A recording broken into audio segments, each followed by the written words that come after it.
মাত্র ১.৫ পৃষ্ঠা লিখবেন বলে শুরু করেছিলেন, কিন্তু মেঘনা পাড়ের জীবনের টানাপোড়েন লেখককে এমন এক ঘোরে আটকে ফেলেছিল যে টানা ২ মাস মোবাইলের গুগল ডক্সে লিখে ফেললেন প্রায় ২ লাখ শব্দের এক বিশাল উপন্যাস।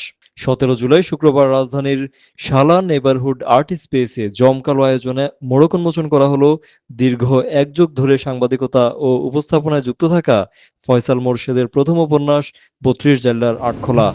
চরিত্রটি সে ছিল নোয়াখালী কলেজে ইন্টার ফার্স্ট ইয়ারে পড়তো। চিঠিতে যোগাযোগ হতো তার সঙ্গে তার পরিবারের, হাতিয়া মাইজদি, মাঝখানে মেঘনা।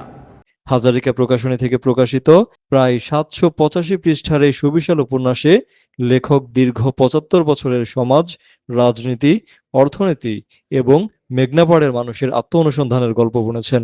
৩২ জাইলার আটখোলা নির্ধারা প্রতিটি জীবনের গল্প, যারা ভাঙনে হারিয়েছেন সব, ঘর, বাড়ি, শৈশব, তারুণ্য কিংবা বার্ধক্য, এমনকি স্মৃতিও। অমূল্য সে জীবনের ছবি ফুটেছে পুরো উপন্যাসে। ইতিহাসকে ধারণ করা এই উপন্যাসটি প্রকাশের পর থেকেই পাঠক মহলে বেশ ইতিবাচক সাড়া ফেলেছে।